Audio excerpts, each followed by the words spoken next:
কণ্ঠ সিনেমার সেই বিখ্যাত ডায়লগটা মনে আছে?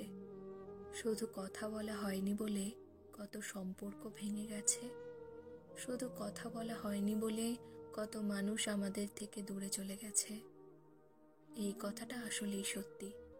সম্পর্কে যখন যোগাযোগ কমে আসে, যখন কথা বলাটা বন্ধ হয়ে যায়, তখন আর সেই সম্পর্কটা টিকিয়ে রাখা যায় না। যদি মন খুলে মানুষটাকে মনের সব কথাগুলো বলা যেত, তাহলে হয়তো কাউকেই কারো কাছ থেকে দূরে যেতে হতো না। সম্পর্কে যখন কথা বলাটা কমে আসে, তখনই আমরা একে অপরের কাছ থেকে দূরে যেতে থাকি। দূরত্ব বাড়তে বাড়তে একসময় কথা বলাটাই বন্ধ হয়ে যায়, আর ওখানেই সম্পর্কের শেষ।